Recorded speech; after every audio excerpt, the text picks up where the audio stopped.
नमस्कार, सत श्री अकाल, आदाब। मैं हूं तमन्ना और आप देख रहे हैं द संकेत लाइव।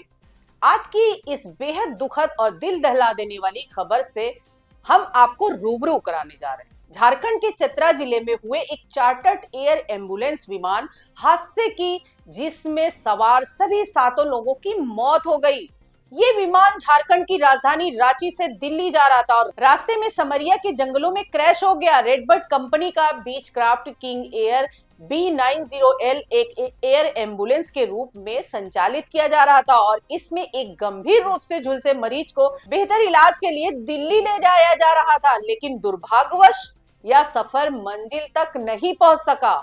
जानकारी के अनुसार विमान ने सोमवार शाम 7:11 पर रांची एयरपोर्ट से उड़ान भरी थी और करीब 7:30 पर खराब मौसम के कारण रास्ता बदलने यानी डायवर्जन की अनुमति मांगी थी।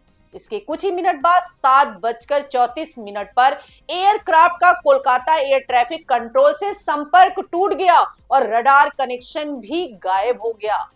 इसके बाद खबर आई कि विमान चतरा जिले के समरिया जंगल क्षेत्र में दुर्घटनाग्रस्त हो गया।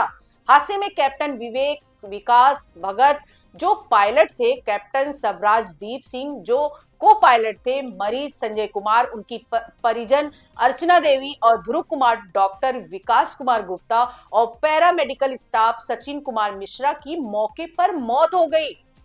ये विमान 41 वर्षीय संजय कुमार को लेकर दिल्ली जा रहा था, जो लातेहार जिले के चंदवा के रहने वाले थे और 16 फरवरी को 65% तक जलने की हालत में रांची के देवकमल हॉस्पिटल में भर्ती कराए गए थे। अस्पताल के सीईओ आनंद सिन्हा ने बताया कि परिवार ने बेहतर इलाज के लिए उन्हें दिल्ली शिफ्ट करने का फैसला किया था और एयर एम्बुलेंस की व्यवस्था की गई थी। मरीज को शाम करीब 4:30 पर अस्पताल से एयरपोर्ट ले जाया गया और कुछ घंटों बाद ये दुखद हादसा हो गया।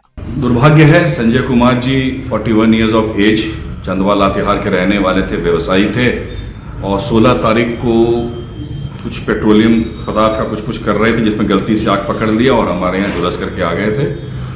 हम लोगों ने डायग्नोज किया था अराउंड 60 to 65% के बीच में। इलाजरत थे, आईसीयू में थे, इम्प्रूवमेंट हो रहा था, लेकिन परिजनों को ऐसा लगा कि शायद दिल्ली में इससे बेहतर इलाज हो पाएगा, तो उन्होंने हमसे बातचीत की। हमने नहीं रोका, बिकॉज कोई अगर अपने लिए पेमेंट कर रहा है हम उसको तो रोक नहीं सकते। तो उन्होंने कहा एयर एम्बुलेंस की व्यवस्था कर ली और कल करीब 4 बजे के आसपास हमारे यहाँ से एयरपोर्ट के रवाना हो गए। नॉर्मली कोई पेशेंट कहीं जाता है तो वहाँ से फिर हमें फ़ोन आता है कि आपका पेशेंट आया है और ये प्रॉब्लम है, आपको बताना चाहेंगे। कहीं भी जाते हैं डॉक्टर साहब हमारे जान पहचान के रहते हैं, कोई खबर भी नहीं आ रही थी। अचानक करीब हमारे बड़ा बाबू जो है पंडरा ऑफिस, उन्होंने फ़ोन करके बताया कि प्लेन क्रैश हो गया है और अनफॉर्चुनेटली पेशेंट के साथ उसके जो घर के लोग थे, 2 पायलट और हमारा करीबी अनुज था, एक डॉक्टर विकास गुप्ता, उसकी भी मौत हो गई है। एक साथ में एक पैरामेडिकल स्टाफ भी। इस बात का बड़ा हमें अफसोस है। नागरिक उड्डयन महानिदेशालय यानी DGCA ने प्रारंभिक जानकारी देते हुए कहा है कि विमान ने खराब मौसम के चलते डायवर्जन की अनुमति मांगी थी और इसके तुरंत बाद संपर्क टूट गया। अब इस दुर्घटना की विस्तृत जांच की जाएगी, जिसमें मौसम की स्थिति, तकनीकी खामियों, पायलट के निर्णय और एयर ट्रैफिक कंट्रोल के साथ संवाद की पूरी कड़ी जांच होगी। विमान हादसों में हर सेकेंड अहम होता है और विशेषकर जब बात एयर एम्बुलेंस की हो, जहां समय और जीवन के बीच की दूरी बहुत कम होती है। यह हादसा एक बार फिर देश में छोटे चार्टर्ड विमानों और एयर एम्बुलेंस सेवाओं की सुरक्षा पर सवाल खड़े करता है। क्या मौसम संबंधी पूर्वानुमान पर्याप्त थे? क्या तकनीकी जांच पूरी तरह से की गई थी? क्या वैकल्पिक मार्ग या सुरक्षित लैंडिंग का विकल्प उपलब्ध था? ये सभी प्रश्न जांच एजेंसियों के सामने होंगे। पिछले कुछ वर्षों में देश में कई दर्दनाक विमान हादसे सामने आए हैं, जिनमें अनेक जिंदगियां असमय चली गई। इस साल जनवरी में महाराष्ट्र के डिप्टी सीएम अजीत पवार का भी एक चार्टर्ड प्लेन हादसे में निधन हो गया था। बारामती एयरपोर्ट पर लैंडिंग के दौरान उनका विमान रनवे से पहले ही गिर गया और उसमें आग लग गई थी। उस हादसे में उनके सुरक्षाकर्मी, 2 पायलट और एक महिला क्रू मेंबर समेत 5 लोगों की मौत हो गई थी। रिपोर्ट के अनुसार पहली लैंडिंग कोशिश में रनवे साफ नजर नहीं आया तो विमान को दोबारा ऊंचाई पर ले जाया गया, लेकिन दूसरी कोशिश में विमान दुर्घटनाग्रस्त हो गया था।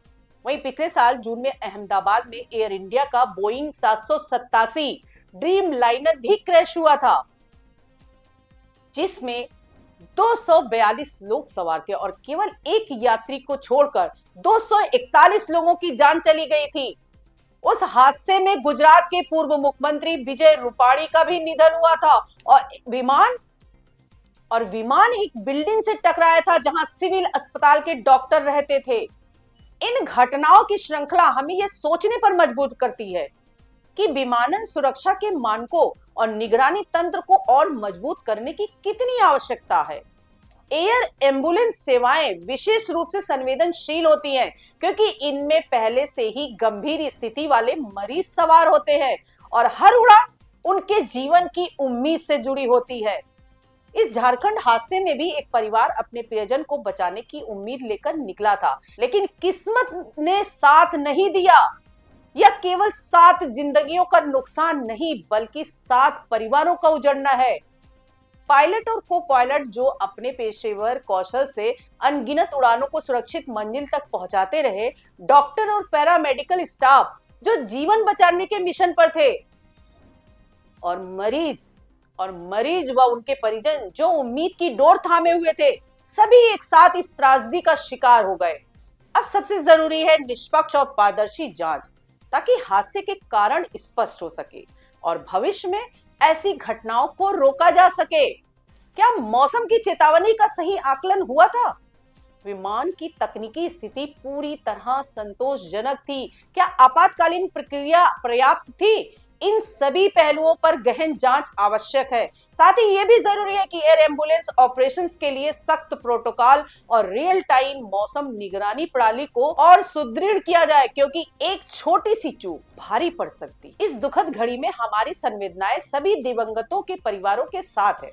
ईश्वर उन्हें इस असहनीय पीड़ा को सहने की शक्ति दे और उम्मीद है कि जांच से सच्चाई सामने आएगी, ताकि भविष्य में ऐसे हादसों से सबक लिया जा सके।